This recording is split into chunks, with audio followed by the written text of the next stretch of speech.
સિદ્ધપુર ખાતે ગોવિંદ માધવના મહાત પાસે આવેલ શિવાજી મહારાજના કુળદેવી શ્રી તુલજા ભવાની માતાજીનો પાટોત્સવ મહાસુદ પારસને તારીખ 21/2/2024ના રોજ ખૂબ જ ધામધૂમથી ઉજવાઈ ગયો છે।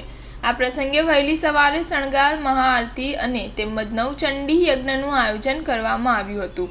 નવચંડી યજ્ઞમાં યજમાન તરીકે ભટ્ટ નીતિશકુમાર દશરથલાલ પરિવારે બિરાજી લાભ લીધો હતો। અત્રે ઉલ્લેખનીય છે કે અંદાજે 400 વર્ષ પૂર્વે માતાજીના આ સ્થાનક નીચેની માતાજીની પીઠ મળી આવી હતી। ત્યાં નીચે ભોંયરું હોવાની માન્યતા છે।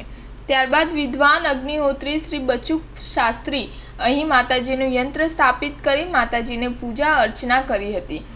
ત્યારથી અહીં નાની દેરીમાંથી મોટું મંદિર દ્વારા નિર્માણ કરવામાં આવ્યું છે। શ્રી તુલજા ભવાની માતાજીના મંદિરે ઉત્તર ગુજરાતમાંથી માતાજીના કંદોરિયાઓ મોટી સંખ્યામાં દર્શનાર્થી પધારે છે। તુલજા ભવાની માતાજીના પાટોત્સવને સફળ બનાવવા ટીટી યંગ ગ્રુપના સભ્યો તથા પૂજારી નાનાભાઈ પાધ્યાયને કમલેશભાઈ ઠાકરે ઉઠાવી હતી। Star news 7 Patan.